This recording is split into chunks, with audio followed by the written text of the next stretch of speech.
हे परम कृपालु, हे भगवत स्वरूप भगवान, हे प्रभु, हे दादा। ओम श्री परमात्मने नमः। हे प्रभु, हे नारायण भगवान,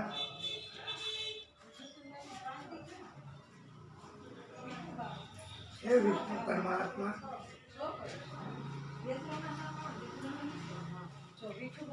ओम श्री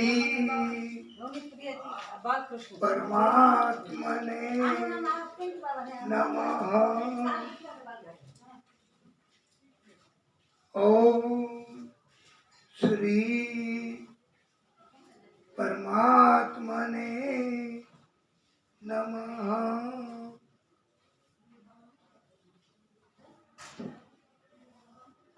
वाला भक्तो, परम श्रोताओ, ભાગવતની કથા એનો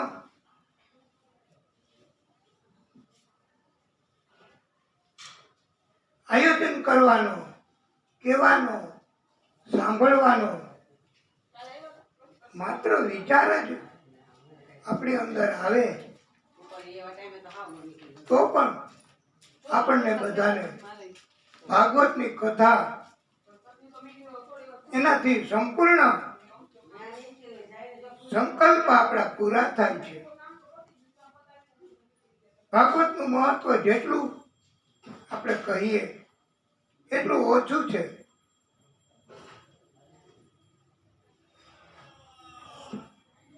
7 દિવસમાં આ આખી કથા નથી કહી શકાતી. જેટલી કથા કરી શકાય, કહી શકાય એટલી કથા આપણે કહેવાની.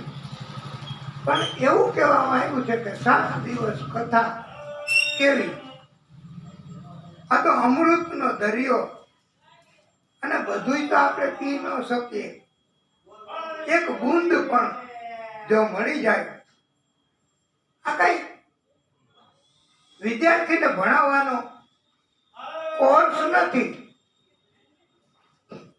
કે ગણિતનો વિષય એમાં આટલું શીખવાનું વર્ષ દરમિયાન.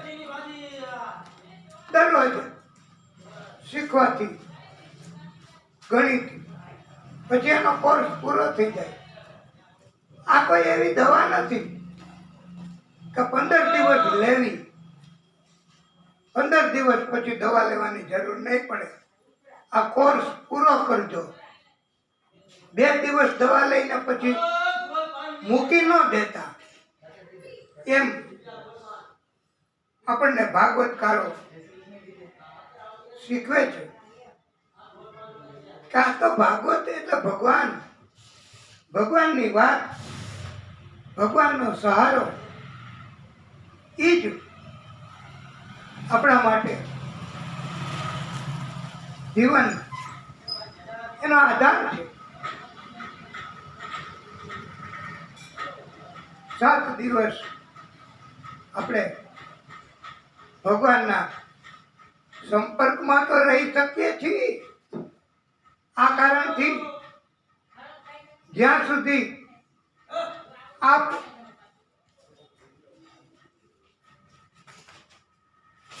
કથામાં બેઠા કથા સાંભળો ત્યાં સુધી તો ભગવાનની કૃપા મળે છે. અને એમ કહેવામાં આવ્યું છે વાલા ભક્તો કે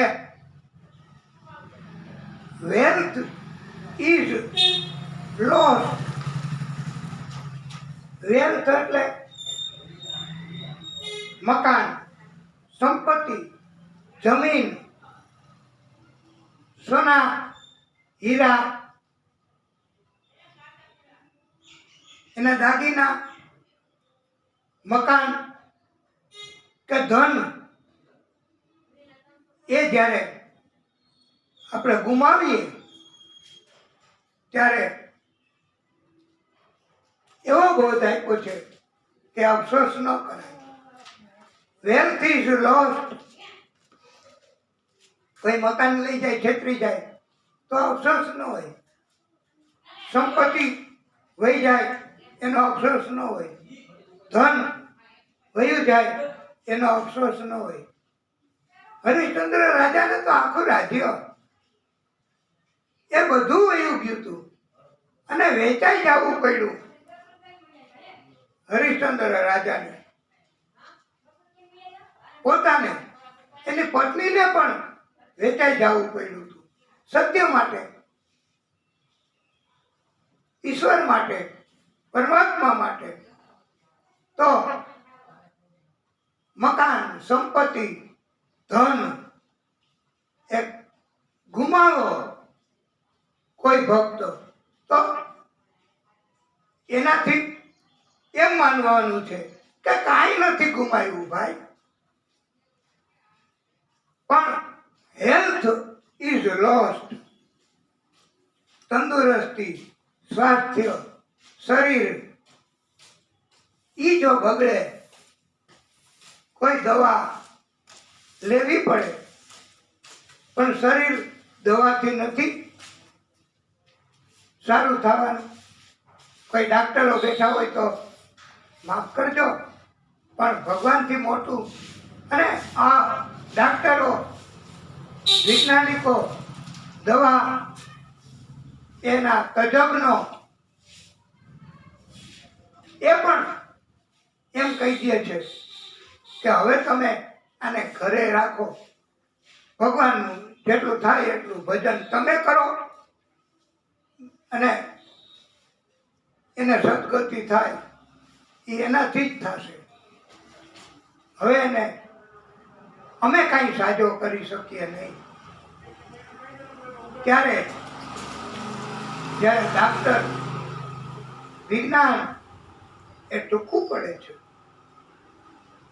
પછી ભક્તિ શરૂ થાય અને ઘણા એવા અનુભવ પણ અમને થયા છે કે ભાગવતની કથા એને સંભળાવી છે. આટલી ઉંમર થઈ, ડાક્ટરે હવે કીધું છે કે કેટલો સમય રહે એ નક્કી નથી, દવા અસર નહીં કરે. તો ત્યારે જીવિત હોય ત્યારે જ એમણે સેવા કરી, એના માતા પિતાને પારણામાં ઝુલાવ્યા દોરીથી સંતાનોએ અને ભાગવતની કથા સંભળાવી જીવતા. તો આજ પરમ ઉપદેશ છે કે સ્વાસ્થ્ય બગડે, શરીર બગડે એવું ન કરવું. ભલે ગમે એટલો ફાયદો લાભ હોય તો, એટલે જ્યારે હેલ્થ ઇઝ લોસ્ટ તો કાંઈક આપણે ખોયું છે. શરીરમાં તકલીફ આવી પડે, આ પગ દુખે, હાથ દુખે, આ અંદર હવે તો કેવું કેવું, અમને તો જોકે બહુ ખબર નથી કે ડાયાબિટીસ, બીપી આ બધું લાગુ પડી જાય. ત્યારે એમ માનવું કે આપણે કાંઈક ગુમાવ્યું છે. શરીર બગડે, તંદુરસ્તી બગડે તો એ હારી ન જાવ, એમ ભાગવત શીખવે છે કે કાંઈક ખોયું છે તો હવે આપણે ચેતી જાવ અને હવે આપણે સમજી જાવ કે ભગવાનનું,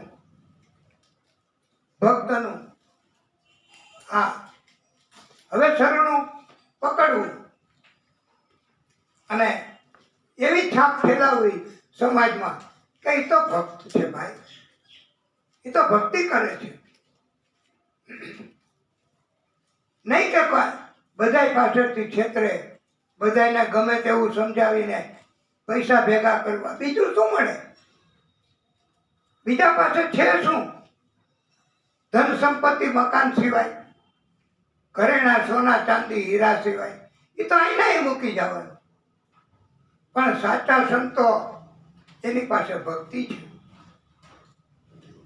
છાપ છે કે કથા કરાવો તો આ વક્તા પાસે કરાવો. એની અંદર ભક્તિ છે, એવી છાપ હોય છે.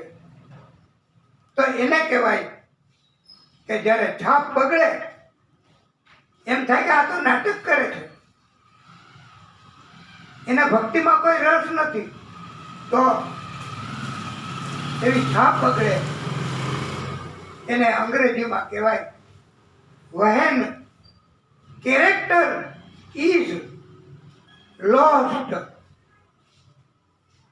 આપણી છાપ ગુમાવીએ, ચારિત્ર ગુમાવીએ તો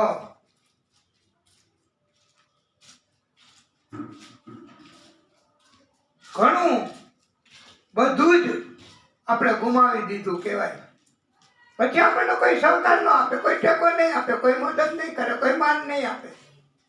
જ્યારે ચારિત્ર બગડશે ત્યારે. અને આમાં વક્તાઓ ભાગવતના અમારે તો બહુ ધ્યાન રાખવું પડે ભાઈ,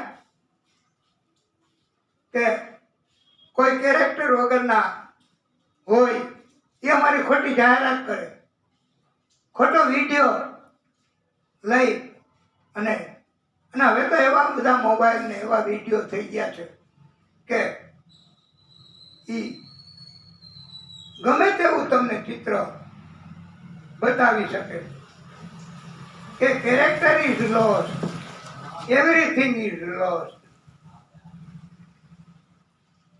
અને એમ કહેવામાં આવ્યું છે કે ભાગવતની કથાથી બધું જ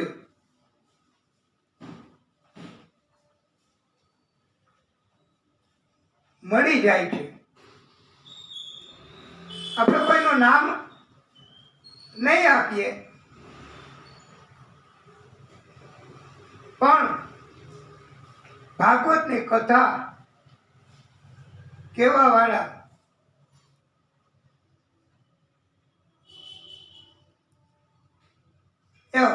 વક્તા કે જેના એવા વિડીયો પછી સાચા હોય ખોટા હોય એ તો પરમાત્મા જાણે. સાચા હોય અમે નથી કહેતા કે સાચા જ હોય, કે કોઈ સ્ત્રીની સાથે. અને હવે તો કેવું છે મોબાઈલમાં જુઓ તો કે આપણે નામ નહીં આપીએ પણ આ દેશના મોટામાં મોટા માણસ એ પણ કોઈ સ્ત્રીની સાથે ચુંબન કરતા હોય એવા વિડીયો પણ ઉતરી શકે છે. તો પછી હવે અમે વક્તા, અમે તો ભક્ત, તો અમારા વિડીયો તો અમને પછાડી દેવા, અમારો વિરોધ કરવા, ભક્તિમાં બાધા ઊભી કરવા આ દુનિયા જગત એના માણસો શું ન કરી શકે એ કાંઈ નક્કી નથી. અમારા વિડીયો પણ એવા ઉતારી શકે અને અમને પણ તકલીફમાં મૂકી શકે. અને એવા વિડીયો ઘણા વક્તાશ્રીઓ એમના ઉતરા છે કે એ આવું બોલ્યા, એણે આવું કીધું, એણે આવું સ્ત્રી સાથે કર્યું. અરે ભાઈ, અમે ભાગવતની કથા કરીએ છીએ. આ પવિત્ર આસન છે, આસનની કિંમત છે. જેમ જજ મહોદય એની માફ કરજો પણ એના આસનની, અને એ જ્યારે કોર્ટ ચલાવતા હોય ત્યારે ન્યાય કરશે અને ન્યાય કરે જ આસનને જાળવી રાખવા, એની મર્યાદા જાળવી રાખવા.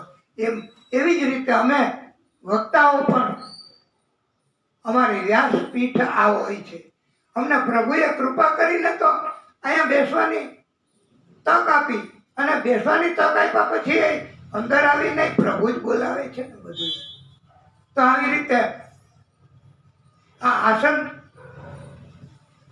એ કથા કરતા હોઈએ અમે વક્તાઓ તો ક્યારેય અમારું કેરેક્ટર નબળું પડે એવું અમે ક્યારેય કર્મ કરીએ જ નહીં. પણ પછી આ તો અમારા વિરોધ કરવા આવું બધું કરતા હોય કે કોઈ સ્ત્રી એમનો સ્પર્શ થયો હોય એવો વિડીયો, કોઈને ચુંબન એવો વિડીયો, તો આ બધા એક જાતના વિરોધ છે.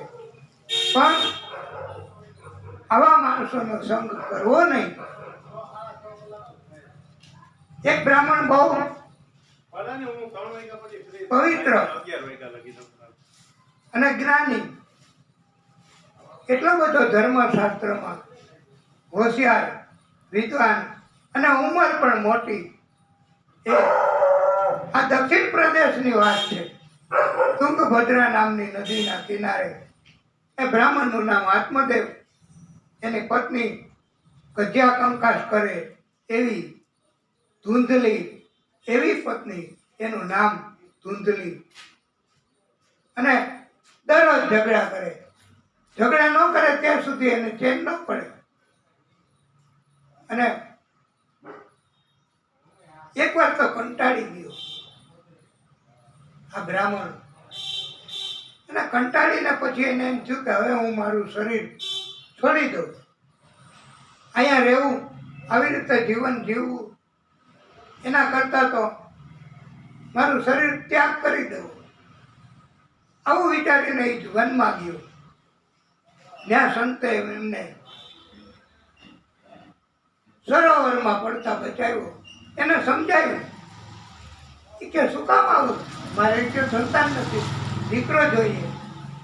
એ કે દીકરા હોય તોય કોઈ નથી પાલન પોષણ કરતા, એની પાસે આશા રાખો તો એ તમારા માટે ધન નહીં વાપરે, તમને સુખ મળે એવું દીકરાય નહીં કરે. અલબત્ત જેમ આપણે હમણાં જ કીધું કે એવા પણ સંતાનો હોય છે. બધાય મા બાપને હેરાન કરવા વાળા બધા સ્વાર્થી નથી હોતા. એવા પણ હોય કે જે માતા પિતાની સેવા કરવા વાળા હોય, જુદા જુદા મોટી ઉંમરના ઘરડા મા બાપને અને કથા સંભળાવે, આવા પણ હોય છે. તો સંતે એને એક ફળ આપ્યું કે તમે આ ફળ તમારી પત્નીને આપજો, તમને સંતાન થશે. પછી તો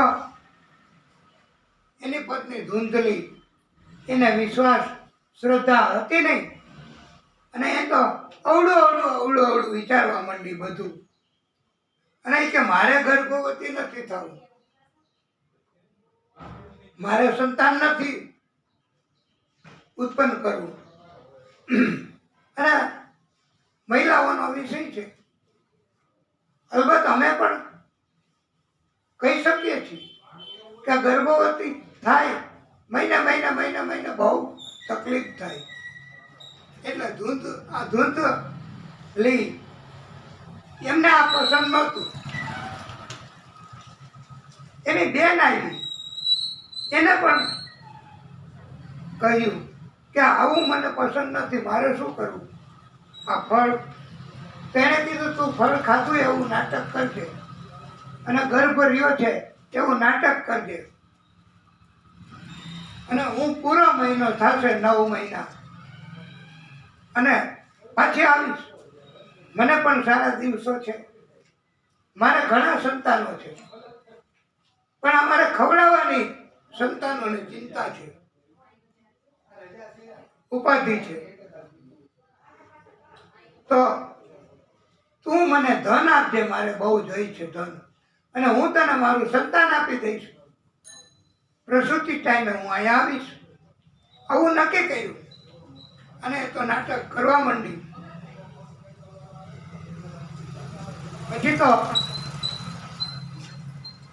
એની બેન, એના સંતાનમાં દીકરો થયો, ગુપ્ત રીતે આપી દીધો ધૂંધલીને. ધૂંધલીએ જાહેર કર્યું કે મને પુત્ર પ્રાપ્તિ થઈ છે ફળ ખાવાથી. પણ ફળ એ ગાયને ખવડાવી દીધું. એકના બદલે 2 દીકરા, ગાયે પણ દીકરાનો જન્મ આપ્યો. કારણ કે ફળ સંતે આપ્યું, સંત પ્રસાદ એ નિષ્ફળ ન જાય. એટલે હવે આનંદથી પસાર કરવા લાગ્યા સમય. એનું નામ ગૌકર્ણ રાખ્યું. એના કાન ગાય જેવા હતા એટલે. અને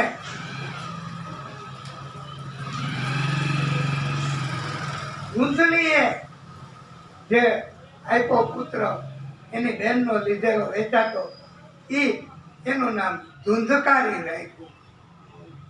આ ગોકર્ણ મહાજ્ઞાની થયા અને સંત પ્રસાદી સ્વરૂપ બૈના ભક્તિ કરી જ્ઞાન મેળવ્યું અને ધુંધકારી મોટો ખલ બધું લૂંટી લે, બધી અવિદ્યા જાણે. માતા પિતાને પણ ધુંધકારી ત્રાસ આપે, પિતાને પણ ત્રાસ આપવા માંડ્યો, મારકુટ કરવા માંડ્યો, ધન લઈ જાય, વેશ્યાના સંપર્કમાં રહેવા માંડ્યો. અને ત્યારે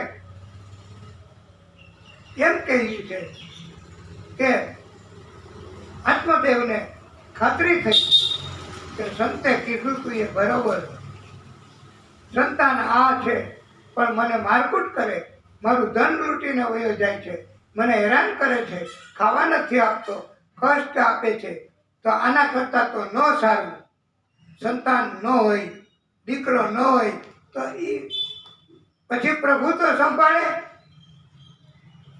અને એમ અનુભવ પછી જાણ્યું, અસારો ખરું સંસારો દુઃખ રૂપ વિમોહ સુતો તસ્ય ધનમ કસ્ય. આ સંસાર છે ને એમાં કોઈ સાર નથી ભાઈ. આ દુનિયામાં કોણ દીકરા, શું ધન, એ તો કામ આવે તો આવે, નકર અને આવે જ નહીં મોટે ભાગે. આત્મદેવ એ આવી ચિંતામાં પડી ગયા, કષ્ટ અનુભવતા હતા. ત્યારે આવી અને એમના ગોકર્ણ દીકરાએ એમને જ્ઞાન આપ્યું છે અને વનમાં ગયા. સંત પ્રસાદી ગોકર્ણની ગીતા કહેવાય છે. ગોકર્ણએ એના પિતાને બોધ આપ્યો છે, આત્મદેવને. તો આવી રીતે વાલા ભક્તો ભાગવતમાં સંતાન પણ ઉપદેશ આપી શકે, જ્ઞાની થઈ શકે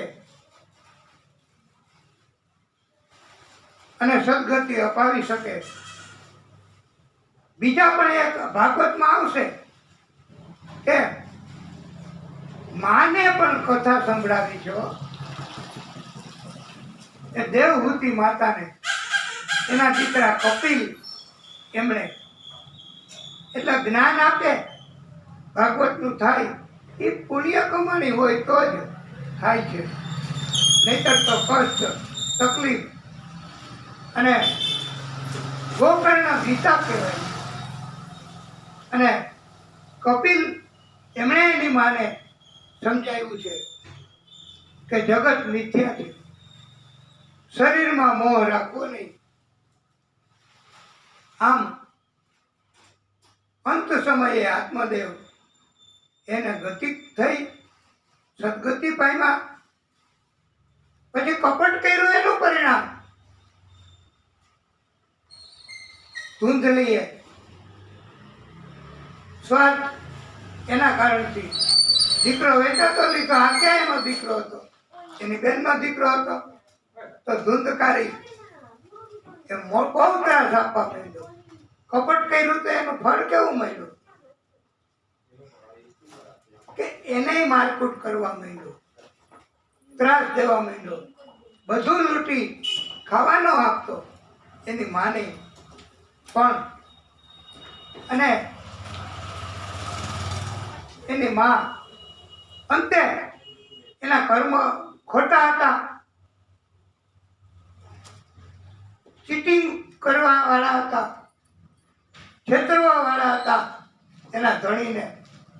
તો એવા કર્મના કારણથી, કપટ કરવાથી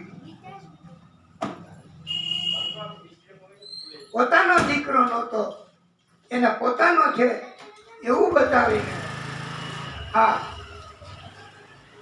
ધૂંધલી એનો કેવો સમય આવ્યો, ઉંમર થઈ એટલે કે એનો ને એનો દીકરો બહુ પ્રેમ કરતી, બધું આપતી, એને લાડ પ્યાર થી ઉછેરતી, જી માગે ઈ આપે, જી માગે ઈ આપે,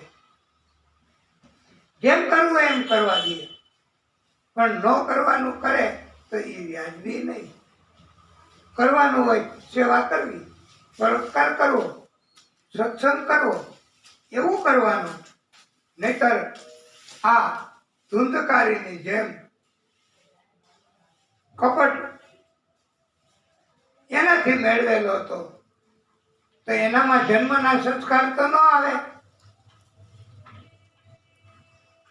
અને અંતે ચીટિંગ કર્યું. એના પતિ એને છેતરા અને પોતાનો નથી એ પોતાનો છે એમ બતાવીને તો ધૂંધળી એને ઉંમર થઈ, કષ્ટ આવ્યા, સહન ન થયા. સહન ન થાય કર્મનું કષ્ટ તો પછી આત્મહત્યા કરી, કૂવામાં પડી અને મૃત્યુ પામી. આવો અંજામ આવ્યો. એટલે વાલા ભક્તો, ચીટિંગ ન કરવું, છેતરવું નહીં કોઈને, સ્વાર્થના કારણથી કોઈનું કાંઈ લઈ ન લેવું. જેટલું લઈ પછી કથામાં આવે છે તો પરમાત્માએ પણ જેટલું લીધું એના કરતા અનેક ગણું આપ્યું બલિરાજા પાસેથી. ચીટિંગ નથી કર્યું. એમ આ ભાગવત આપણને શીખવે કે, અને પછી તો આવી રીતે મરી ધૂંધકારી એકલો જ રહ્યો. ગોકર્ણ મહારાજ એ પણ ઘર છોડીને વયા ગયા ભગવાનની ભક્તિ કરવા, કે મારે નથી રહેવું આ ઘરમાં, તારી ભેગું ભાઈ, એમ કરીને. અને કર્મ સંજોગે સત્સંગ થાય. કોઈના આધારે આપણે જો કર્મ સારું કરીએ તો, અને પછી તો યાત્રા કરતા કરતા જ્ઞાન પ્રાપ્તિ કરી ગોકર્ણ મહારાજ અને આ ધૂંધકારી વેશ્યાના સંગમાં પડી ગયો. 5 વેશ્યાઓને ઘરમાં રાખી. આ ગૂઢ હલો થઈ છે કે આપણી ઇન્દ્રિયો છે ને એ આપણને કે એમ ન કરવું, કરવાનું હોય એવું જ કરવું. સારું ખાવાનું, સારું ફરવાનું, સારું પહેરવાનું. ઇન્દ્રિયો આપણને આવા રસ્તે ચડાવે તો ન કરવું. ભગવાન એની ભક્તિ કરવી, આંખથી ભગવાનના દર્શન કરવા. તો ધૂંધકારી એ તો અવળું જ કરવા માંડ્યો. વેશ્યાએ કીધું કે તમે મોટી ચોરી કરો, મોટો ખજાનો લઈ આવો, પછી આપણે એશ આરામ કરશું અને પછી આનંદથી બેઠા બેઠા ખાશું. પણ દુષ્કર્મ કરીને, ચોરી કરીને, કપટ કરીને મેળવો, ખોટું સમજાવીને મેળવો તો એનાથી કાંઈ નથી મળતું. સુખ, આનંદ એક ક્ષણિક હોય અને દુનિયા આપે એ પાછું ઉપર ન હાલે, લઈ ન જઈ શકાય. એટલે વેશ્યાઓ એમણે તો આવું કીધું અને મોટી ચોરી કરી, રાજાનો ખજાનો લૂંટ્યો. અને પછી એમ થયું કે હવે આપણે આના કારણથી આપણે પકડાઈ જશું, આપણને સજા થશે. માટે હવે એને રાતના દોરડાથી બાંધી, બોલી ન શકે એવું કર્યું, ઊંધો ટાંગ્યો, ત્રાસ દીધો, બહુ જ અસહ્ય ત્રાસ. અને મોંમાં ધગધગતા અંગારા નાખ્યા અને એનું મૃત્યુ કર્યું. કમોતે આ મૃત્યુ થયું અને ન્યાને ન્યા ઢાંકી દીધો, ખાડો ગાળીને, કોઈને ખબર જ ન પડે એમ. અને ધનનો ભાગ પાડીને વહી ગઈ. ધન છે, હીરા રત્નો સોના, એ બધું સંપત્તિ, એ કાંઈ કોઈનું થતું નથી અને કોઈનું થવાનું નથી. અને અવળા રસ્તેથી મેળવેલું હોય, આ કઈ મારું થોડું કહેવાય. મકાન મારું નામ થઈ જાય તો કઈ, આ તો ભગવાનનું છે. આ જમીન, આ પૃથ્વી, એને ભગવાન લઈ આવ્યા છે. એ પછી આપણે કથામાં આવશે. પછી તો એને દાટી દીધો. અને આવી રીતે મૃત્યુ આવે ને, કમોત કહેવાય, કમોત. અને વિધિનું વિધાનથી મૃત્યુ જ્યાં સુધી સમય ન આવે ત્યાં સુધી પ્રેત થઈને રહેવું પડે. અને આ ધૂંધકારી એમને પ્રેત થઈને રહેવું પડ્યું. વિધિનું વિધાનથી મૃત્યુ આવે ત્યાં સુધી રહેવું પડે. તો હવે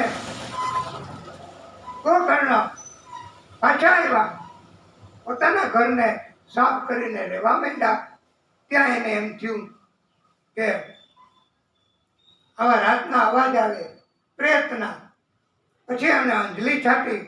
પ્રેતે કીધું કે મને એમ શ્રાદ્ધ કરવાથી, ભક્તિ કરવાથી મને પ્રેત હું બન્યો છું, તો એના કારણે મારી મુક્તિ મારી નહીં થાય. 100 વખત ગયા શ્રાદ્ધ કરશો કઈ મારી મુક્તિ નહીં થાય. હું મોટો પ્રેત છું, અધમ કોટીનો આત્મા છું. ત્યારે આ ગોકર્ણ મહારાજ મહાપંડિત એમણે હું સૂર્યદેવ મહારાજને પૂછીશ કે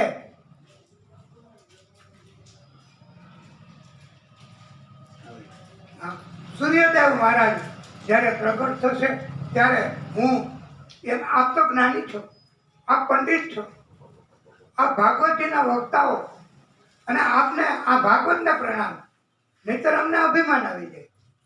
એટલે ગોકર્ણ મહારાજે કીધું કે હું સૂર્ય ભગવાનને પૂછીશ કે મોટામાં મોટો પ્રેત, મહા અધમ કૃત્ય કરનારો પાપી મનુષ્ય, તો પછી એને મોક્ષ કેવી રીતે મળે? ત્યારે સૂર્યનારાયણ ભગવાન એમણે કહ્યું છે કે કોઈ પણ અધમ કોટીનો આપ પધારો, કોઈ પણ અધમ કોટીનો આત્મા હોય તો એને ભાગવતની કથાથી, આપ ભાગવતની કથા અનેક ગણાય નહીં એટલી. અને પેલા દાદા એ પંડ્યા હતા છે ને, હા, જો એમનું નામ આપ કહેશો? રમેશભાઈ શાસ્ત્રી પંડ્યા હતા, વંદનીય. તો એમને તો કેટલી કથાઓ, આપણે તો એમના શિષ્ય છીએ, આપણને એમને શીખવું છે. આપણે પણ હાજી હાજી. અને આપ બંને સાથે પધાર્યા, અને એમની કૃપાથી, અને આપણે કેટલી કથાઓ કર્યો છો અણગિનત. અને તો પછી, અને છતાંય આપણે તમારી પાસે આવવું પડે. કોણ દાદા, તમે મહાન વક્તા છો અને સારા છો. તિતિક્ષવ કારુણિક સુરત સર્વદેહીના. હાજી, આપ અહીંયા આવીને આ બાજુ આવીને શ્રોતાઓને જરાક, પછી હરેશભાઈને પણ આપણે બોલાવશું.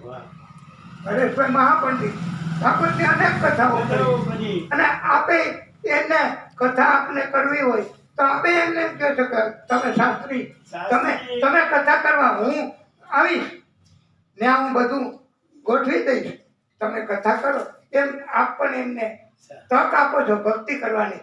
તો આપે ભગવાન સમાન જ કહેવાવ ને, આપની કૃપા, આપે ગુરુ સમાન જ કહેવાવ ને. બ્રાહ્મણોની કૃપાથી આ બધું ચાલે છે. પણ ભારતમણી તો બ્રાહ્મણો હોય તો આ જગતનો ઉદ્ધાર થાય. ના, એવું નથી. પણ આ તો પ્રભુની કૃપાથી. અમને બીક લાગતી હોય, અમને ઘટપણમાં ભક્તિ કરવાની તક મળતી નથી. હાજી હાજી. એટલે તો આ સૂર્યનારાયણ ભગવાને કીધું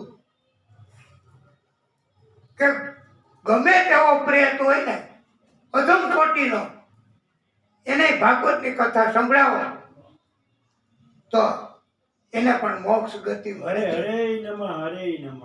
આ ભાગવતની કથા એવી એ પ્રેત પીડા વિનાશિની નાશીની, પ્રેતની પીડાનો નાશ કરે. અને આ ગોકર્ણ મહારાજે પોતે કથા કરી અને આ પ્રેતે સાંભળી એને મુક્તિ મળી ગઈ. હરે હરે અને એના કારણથી કથા સાંભળવાથી મુક્તિ મળી. તો આ ભાગવતની કથા સાંભળવાથી મુક્તિ મળે છે. હરે હરે તો એનાથી જ પ્રભુ રાજી છે. હરે તો અને આ પ્રેત પીડા નાશીની એવી ભાગવતની કથા અરે આ ભાગવત ભાગવત. અને ગતિ આ કરી અને એને પ્રેમ બહુ છે. અને ગોકર્ણ મહારાજ એમને હરેશભાઈ આપ પધારશો તો બોલો કંઈક. આ એવી અમને અંતઃકરણથી ઈચ્છા છે કે આપ અમે આપની કથામાં હાજર થયા છીએ. અહીંયા કયું ગામ હતું હનુમાન સ્ટેડિયમ? હા, પીઠડિયા ગામ. અમને કથા તરફ પ્રેમ.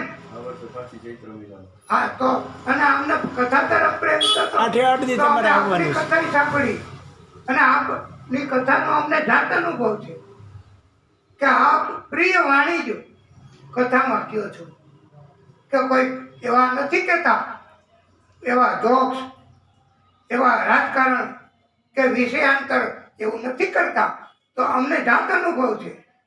તો આપ આ શ્રોતાઓને આ કથા છે ને એ પછી લાઈવ થાય છે. તો આપ અમારા જે સંકળાયેલા છે ભક્તો એને આપ ભલે આપ બધા આપ અહીંયા બિરાજમાન થાવ, ઉભા રહેશો તો અમને એમ થાય. તો હાજી હાજી. તો આપ પ્રોત્સાહન માટે બે શબ્દ બોલો. પ્રોત્સાહન માટે આપની અંદરથી પ્રભુ પ્રગટ થઈને જી બોલાવે ઈ બોલો બસ. ધન્યા ભાગવતી વાર્તા પ્રેત પીડા વિનાશિની. આ ભાગવતની કથાથી ગમે એવો અધમમાં અધમ પ્રેત હોય એ પણ મુક્તિને પામે છે. અને આ ભાગવતી કથા જે છે એને એ કરવાથી, એ સાંભળવાથી ગમે એવા મનના મનોરથ છે એ પૂર્ણ કરનારી કથા છે આ ભાગવતની કથા. અને આપણે શ્રી દાદા શ્રી પ્રતાપભાઈજી જે કથા વાંચે છે એ બહુ અતિ સુંદર મૂળ ભાગવત, મૂળ શ્લોકથી ભાગવતની જે કથા કરે છે, ઓરિજિનલ કથા જે સાંભળવાથી ગમે એવા કાર્ય છે એ સિદ્ધ થાય છે. ધન્યા ભાગવતી વાર્તા. અને આ ભાગવતની કથાથી આપની અંદર તો કંઠસ્થ છે. જો લાઈટ ગઈ તો કાંઈ વાંધો નહીં, કથા ચાલુ રહેશે. કથા ચાલુ છે. અને એમાંય વિડીયો તો ઉતરશે. ઉતરે જ. આપની પાસે મોબાઈલથી લાઈટ ફેંકો તો થશે. અને દાદાનું આપણે સાંભળવું છે ત્યાંથી આપણા ગુરુ સમાન ત્યાં આયા પધારો છો. તમે કયો એમ કરી દઉં. ના અમે નહીં, ભગવાન કે આ રોશની ફેંકે છે તો આપ ભક્તોને જો ભાગવતની કથા જીવનનો ઉદ્ધાર કરવા વાળી એવી કથા છે. અને એ કથા આવા શાસ્ત્રીઓ જે અજાત ચક, જેને કોઈ સ્પૃહા નથી અને ભગવાનનું કીર્તન કરવું છે, ભગવાનના ગુણાનુવાદ ગાવા છે, એવા પ્રતાપભાઈ વ્યાસજી ભાગવત કથા કરે છે. અને પોતે ખૂબ સંઘર્ષ કરી અને ભાગવત અને ભગવાન પ્રત્યે ઓતપ્રોત રહી અને આ જીવનની અંદર આવું બધાને લાભ આપે છે. આ તો આપણા ભાગ્ય એવા કમ છે કે આપણે એનો યોગ લઈ શકતા નથી, એનો ઉપયોગ કરી શકતા નથી. પ્રતાપભાઈ જેવા મહાપુરુષ કહેવાય એમને, કારણ કે પોતે જો જમવું હોય તો જમે, ભૂખા રહે, ઉપવાસ કરે અને એમને સતત ભગવાનની કથામય જીવન અમે ઘણા વર્ષોથી ઓળખીએ છીએ. ભાગવતની કથામાં કાંઈ ન હોય, કોઈ હોય શ્રોતા હોય કે ન હોય, પોતે બિરાજમાન થઈ જાય અને ભાગવત અને લેખા જ કરે. એ ભાઈ દિવસ રાત જો આ કેટલા એને પુસ્તકો લખ્યા છે. એમને ભાગવતની અંદર આ બધું તમે જુઓ ને તો એટલું બધું લખેલું છે કે પોતે રાત દિવસ મહેનત કરી અને આ બધું એનું બધું સાર ગ્રહણ કરી અને લેખા કરે છે અને એમાંથી આપણને ઉદ્બોધન કરી અને જ્ઞાન આપે છે. તો આવા વક્તાને ખરેખર સાંભળવા જોઈએ. આવા વક્તાની સન્મુખ જાય તો પણ આપણું કલ્યાણ થાય અમે તો કામમાં સતત રહેતા છતાં પણ એમની ભાગવત કથા હોય એટલે 1-2-4 વાર રોજ અમે આવવાનો પ્રયાસ કરીએ અને 2-3 વાર તો આવીએ જ છીએ. તો ખરેખર પ્રતાપભાઈને ધન્યવાદ છે કે આવી સારી કથા કરી અને લોકોને માર્ગદર્શન આપે છે, લોકોનો ઉદ્ધાર કરવા માટે પ્રયાસ કરે છે. તો ખરેખર ધન્યવાદને પાત્ર છે અને ભગવાન એમની દરેક કાર્યને સિદ્ધતા અને ભાગવતની કથા દિન પ્રતિદિન થતી રહે એવા પરમાત્માના ચરણારવિંદમાં પ્રાર્થી. આપનો ઘણો આભાર. અને આ ભાગવતની કથાથી આ સાંભળવાથી એક વાતમાં થઈ ગઈ તો એને એક ચીજે સાંભળી કથા ભાગવતની તો એને વિમાન અને સદગતિ થઈ. જય જય અને બીજા બધાએ કથા સાંભળી તો એને કીધું કે અને વક્તાએ કીધું કે પ્રભુ આ બીજા લોકોએ કથા સાંભળી એમનો કેમ ઉદ્ધાર એનો થયો? કેમ ઉદ્ધાર ન થયો, અયોધ્યાવાસી એના માટે કેમ વિમાન ન આવ્યું? ત્યારે એમ કીધું કે એમણે એક ચિત્તથી હમ. સમાધિ અવસ્થામાં કથામાં ધ્યાન રાખીને કથા નથી સાંભળી. હમ. તો એટલે ત્યારે ગોકર્ણ મહારાજે બધાને કીધું, ઉપદેશ આપ્યો કે તમે બધા પધારો. આ ગોકર્ણ મહારાજે આ અષાઢ મહિનામાં વહેલી કથા કરી. અષાઢ મહિના હાજી અષાઢ મહિનામાં આઠમના દિવસે ગોકર્ણ મહારાજે પોતાના ભાઈ પ્રેત થયો તો એને આ સદગતિ આપવા કથા કરી અને એમને કથા સાંભળી તો એને મોક્ષ ગતિ બીજી થઈ. કથા. આ પ્રેત પીડાનો નાશ. પછી ગોકર્ણ મહારાજે બધાને કહ્યું કે તમને લોકોને પણ પરમ સુખ મળશે, પરમ આનંદ મળશે જગતમાં, તો તમે બધા પાછી કથા કરીએ. શ્રાવણ મહિનામાં કથા. અને શ્રાવણ મહિનામાં એમને પાછી કથા કરી. અને બધાને લઈ ગયા. આ કથાનો પ્રભાવ કેવો, અયોધ્યાવાસીના અપૂર્વ. કથાનો પ્રભાવ કેવો કે આ અમે બોલીએ છીએ તો એની અસર કેટલી બધી થાય. અમે બોલીએ છીએ તો શાસ્ત્રીજી પોતે જેમ ભાવ વિભોર થઈ જાય છે. કેવો ભાવ કે ઈ એની અંદરથી કથા મંડે નીકળવા. નીકળે. યથા રામેણ સંગીત. હા, એટલે આ કથાની અસર કેટલી છે શબ્દ કે બ્રહ્મ કે છે. એક જણાને નાચતા જોવે કે રાસ લેતા જોવે તો કેમ બીજી બૈરા હોય મંડે રાસ લેવા. શ્રી કૃષ્ણ ગોવિંદ હરે મુરારી. હે નત નારાયણ વાસુદેવ. શ્યાવર રામચંદ્ર કી જય. એટલે આવી રીતે કથા. અને પછી શ્રાવણ મહિનામાં બધાએ એક ચિત્ત કથા સાંભળી અને બધાને પરમ રિઝર્વેશન અને પરમ આનંદ અને પરમ કૃપા થઈ પરમાત્મા ભાગવત ભગવાનની અને બધાને મોક્ષ ગતિ થઈ. શ્યાવર રામ. અયોધ્યાવાસી બધાને બધાને. અને આ પ્રેત પીડા નાશીની ભાગવતની કથા. અને હવે આ જઈ શકાય, જઈ શકાશે એમાં નો સંકોચ. આપનું જ છે બધું. એટલે આ ભાગવતની કથા એના કારણથી આ અસર થાય જ છે. અને જે ભાગવતના પ્રેમી હોય ને, ભાગવતના ચાહક હોય ને, એ આને નથી ભૂલી શકતા. કથાના વક્તા પણ એવા જ હોવા જોઈએ. કથાના આનંદ થાય પોતાના હૃદયમાં એવા કથાના વક્તાઓ અને ધીર ગંભીર સ્વાર્થ વગરના તો જ એ કથા વાંચી શકે, ભગવાન એની અંદર પ્રવેશ કરી શકે. નહીતર કથા નથી મળતી. આ કથા એના માટે પ્રભુ એમ કહે છે કે જો આ એની કૃપા, હવે પરમ કૃપાથી આ કથાના વક્તા એ પણ નિષ્પૃહી અને એવા હોવા જોઈએ કે જેથી કરીને કથા એની અસરકારકતા આવે પાણી ક્યાંય નથી આવતું. અને આપણી ત્યાં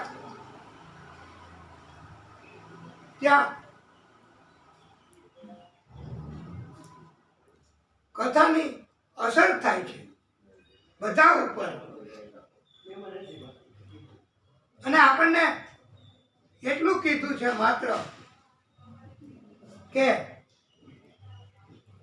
આપણે બધાએ જીવનમાં ધન નથી કમાવાનું,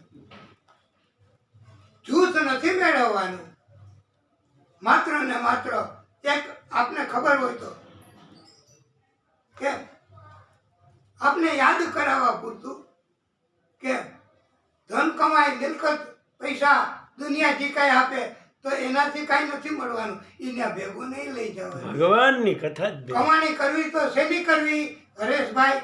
હરે રામ કમાણી હરે કરવી રામ. તો ભાગવતકારો એમ કે છે, આપે કીધું હશે ઘણી કથામાં કે કરી લે કમાણી હરી નામની રે, કરી લે કમાણી હરી નામની રે, હાલો કાલ ભવ ભવની ભાવટ ભાંગશે રે, કાઠે જીવનમાં કલ્યાણ અલ્યા માનવી, કરી લે કમાણી હરી નામની રે, સાથે આવ્યું ન કોઈ આવશે રે, જેવો આવ્યો એવો જાય અલ્યા માનવી, કરી લે કમાણી હરી નામની રે, અંતકાળે જમણા આવશે રે, તારું જરી નહીં ચાલે જોર અલ્યા માનવી, અંતકાળે જ્યારે જમ આવે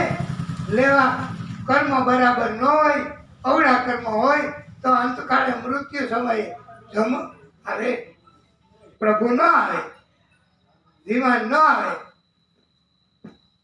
ત્યારે અંતકાળે એની સાથે નહીં કાંઈ જોર ચાલે, દુનિયા સાથે કદાચ જોર ચાલે, કદાચ હો, દુનિયા નકર દુનિયામાં જોર ન હાલે. એટલે એવું કીધું છે આપણને, રામ ભોજી લે પ્રાણિયા પછી ભજાશે નહીં, કાયા થાશે જર્જરી પછી બેઠું રહેવાશે નહીં. આ ભાગવતની કથા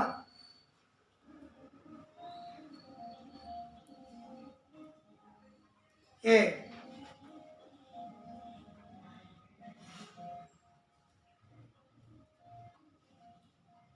અને સત્સંગ કરવો ભાગવતની કથાથી તાત્કાલિક પણ અર્જન્ટ મદદ થાય છે. કથાનું મહત્વ ઘણું છે, હવે આપને સમજાઈ ગયું હશે.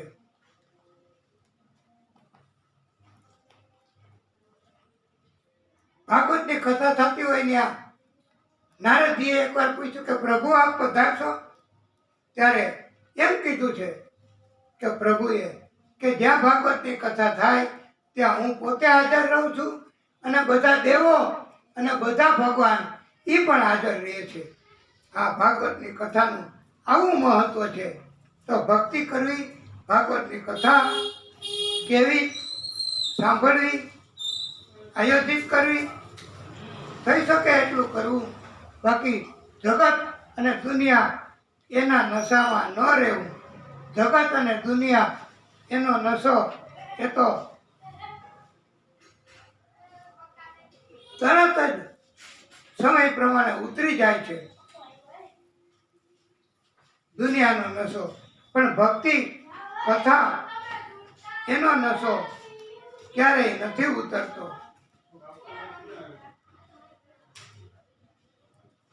ભાગવતની કથા એનો નશો અમે બધા ભક્તો ભક્તિ કરવાનો પ્રયત્ન કરીએ, અને અમે એવું પ્રસારણ કરીએ છીએ કે ભક્તિ કરો ભાઈ, એનાથી જ કલ્યાણ છે, દુનિયાથી નહીં, જગત એનાથી નહીં.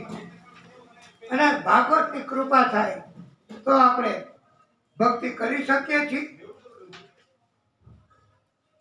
અને આ ભાગવતની કથા એનાથી અને પ્રભુ રાજી થાય છે. અહીંયા પણ પ્રભુ હાજર હોય, અને એની કૃપાથી જ ભાગવતની કથાથી જેને છે પ્રેમ એ લોકો આવે જ છે. આપને પણ પ્રેમ છે તો આપ કથા સાંભળો છો, અને વિરાટ સ્વરૂપે પણ પ્રભુનું જ પ્રાગટ્ય છે આ જગતમાં.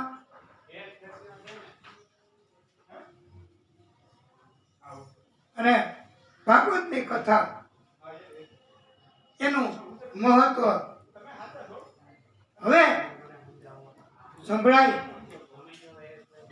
અને સમજાઈ ગયું હોય, પણ હજી અમારે આપને ભાગવતનું મહત્વ સમજાવવું છે.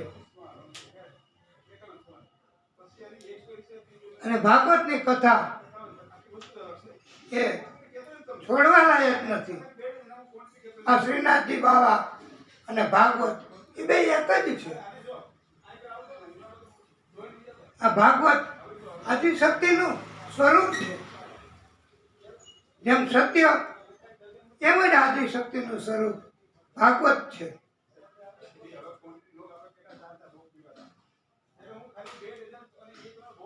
ભાગવતની આ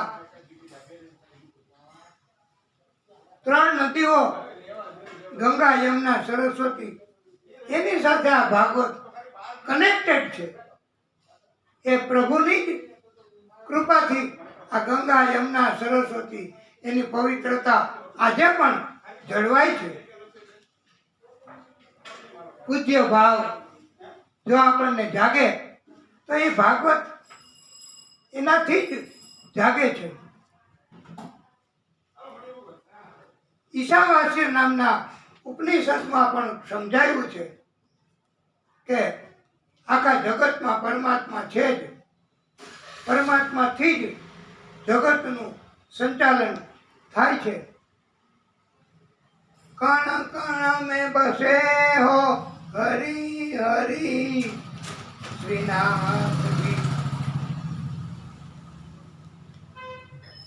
હરિ અનંત હરિ કથા અનંતા. સત્ય એ આદિ શક્તિનું સ્વરૂપ છે. સત્યનો અર્થ બીજા બધા માણસો પોતાના સ્વાર્થ માટેનો જ કરે છે, તો એવો નથી કરવાનો. ભાગવતકારોએ કહ્યું છે એ પ્રમાણે કરવાનો છે. સત્ય પણ એ પ્રિય હોય એવું સત્ય. સત્યમ બ્રુયાત પ્રિયમ બ્રુયાત. નહીતર એમ કહેવાય છે કે સત્ય એ દુનિયાના માણસો આપણને ગુમરાહ કરવા કે આ સત્ય જ કહેવાય ભાઈ, સત્ય જ સ્વરૂપ છે. અમે કહી છીએ એ પણ સત્યનું જ સ્વરૂપ છે જ. તો એમ કે બાપની ભાઈડી અહીંયા તો એનો અર્થ એ જ થયો કે માં અહીંયા એમ. પણ પ્રિય સત્ય હોય એવું બોલવું. પ્રિય સત્ય એ જ કે જે હે માતા આપ કૃપા કરશો તો આ પ્રિય સત્ય જે પ્રિય વાણી છે અને સત્ય છે એની જ અસર થાય છે. અપ્રિય વાણી એની અસર નથી થતી એમ નારદજીએ સંભળાવ્યું છે. આકાશાત પતિતમ તોયમ યથા ગચ્છતિ સાગરમ સર્વદેવેન નમસ્કાર કેશવમ પ્રતિ ગચ્છતિ. આ બધાય દેવો એને નમસ્કાર કરીએ તોય બધાય દેવોના નમસ્કાર પહોંચે છે આદિ શક્તિને, એક જ શક્તિને હો. અને હવે તો આપણે ભાગવતની આ પરમ શક્તિ આ એનું સ્વરૂપ છે સાક્ષાત આદિશક્તિનું. તો હવે તો આપણે એમનું મહત્વ સમજી ગયા. હવે તો આપણું અભિમાન છૂટે. તો આપણે એટલું કહી શકીએ આદિશક્તિના સ્વરૂપને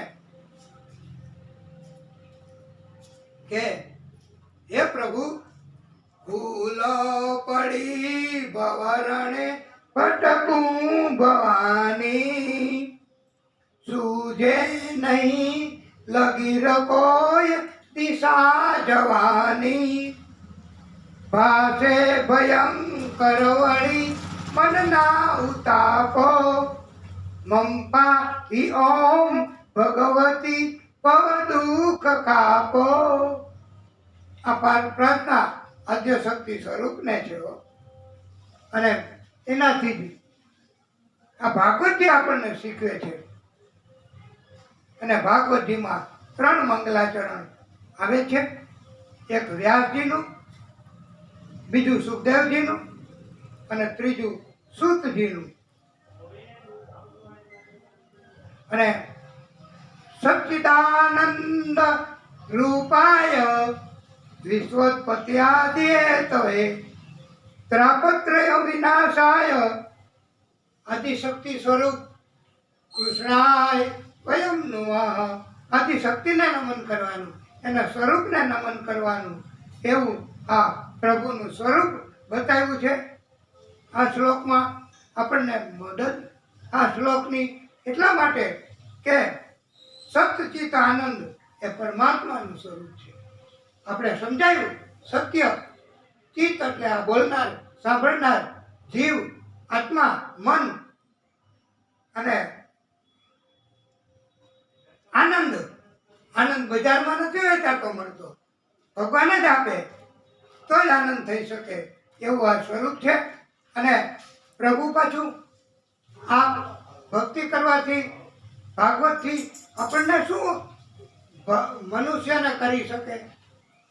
તો પ્રભુ એવું કરી શકે કે તાપત્રય વિનાશાય, જીવનના 3 પ્રકારના તાપ, આદિ, વ્યાધિ, ઉપાધિ, દૈહિક, દૈવિક, ભૌતિક, એ બધા તાપ, સંતાપ જીવનના એનો નાશ કરી શકે છે આ પરમાત્મા આદિશક્તિ સ્વરૂપ. એને પ્રણામ કરવાના છે. અને એના માટે એમ કહેવામાં આવ્યું છે કે દૈહિક, દૈવિક, ભૌતિક તાપા રામ કાજ માનુષ નહીં જાપા. રામ સિયા રામ, સિયા રામ, જય જય રામ. રામ સિયા રામ, સિયા રામ, જય જય રામ. આ શક્તિ સ્વરૂપ છે. અને પરમાત્માની કૃપા આપણે જીવન પર્યંત સાંભળવાની કથા છે આ ભાગવત. એને ક્યારેય મૂકવાની નથી. અને એના પ્રાગટ્ય થયા રામજી સ્વરૂપ, કૃષ્ણ સ્વરૂપ, અનગિનત. એની કથા આપણે પછી કહેવાની છે. પણ એ કેવી રીતે, શા માટે કર્યા, એવો પ્રશ્ન થયો છે.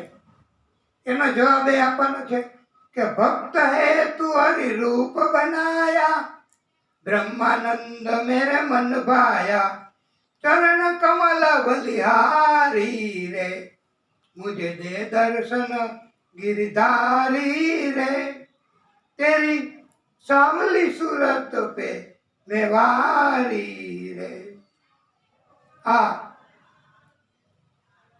ભગવાનની કૃપા તો એના માટે જ, ભક્ત હેતુ માટે જ ભગવાન પ્રગટા છે, પ્રાગટ્ય કર્યું છે. અને આ ભાગવતની કથા એ વાણી સ્વરૂપે આદિશક્તિનું પ્રાગટ્ય છે.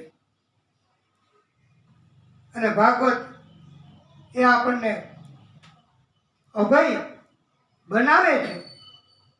અને આપણે એમનું મહત્વ સમજવા, એમને રાજી કરવા આપ પણ બોલજો. મંગલમ ભગવાન વિષ્ણુ, મંગલમ ગરુડધ્વજ, મંગલમ પુંડરીક કાક્ષમ, મંગલાય તનો હરિ. આ વિષ્ણુ પરમાત્મા એના નામ છે. ગરુડ ધ્વજ, પુંડરીક, અને એનું બધું જ મંગલ છે. એટલે આપણે વાણી સ્વરૂપ આ ભાગવત એમને ભક્તિ કરશું તો એ ભાગવત આપણને અમરત્વ, અભય તત્વ આપે છે એવી જ રીતે આપણને અભય બનાવે છે. એ માત્ર ને માત્ર આદિશક્તિનું સ્વરૂપ એ અંબા એ પણ અભય બનાવે છે. અને એટલા માટે તો એની પણ પ્રાર્થના આપણે કરશું. અંબા અભય પદ દાયની રે, શ્યામા સાંભળજો સાધ બીડા ભંજની, અંબા અનાથોના નાથ બીડા ભંજની. અને એમ કીધું છે કે હેમ હિંડોળે હિચકે રે, હિચકે આરાસુરી માત બીડા ભંજની, અંબા અભય પદ દાયની રે. આ અંબાજી રાજી થાય છે અને એટલા માટે જ આપણને પણ અભય બનાવે, કોઈ પણ પ્રકારના ભય દૂર કરે છે. કે આદિશક્તિનું જ સ્વરૂપ છે અંબા, દુર્ગા. એને ભક્તિ કરવાવાળા એને પણ અભયત્વ મળે જ છે. અને આ આદ્યશક્તિ સ્વરૂપો કે એને પ્રાર્થના रिद्धि दे सिद्धि दे अष्टनव निधि दे, वंश में वृद्धि दे भागवानी, हृदय में ज्ञान दे चित्त में ध्यान दे, अभय वरदान दे शंभुरानी, अभय वरदान दे शंभुरानी. दुख को दूर कर सुख भरपूर कर, आशा संपूर्ण कर दास जानी, सजन सो हित दे कुटुंब सो प्रीत दे, जंग में जीत दे श्री भवानी, ए जंग में जीत दे श्री भवानी. આ પ્રાર્થના અને એના કારણથી પરમાત્મા એની કૃપા થાય છે, મંત્રથી પ્રભુ રાજી થાય છે. હવે આપણે કથાને ટૂંકો વિરામ, પછી આગળની કથા કરશું. બોલીએ ભાગવત સ્વરૂપ ભગવાન કી જય.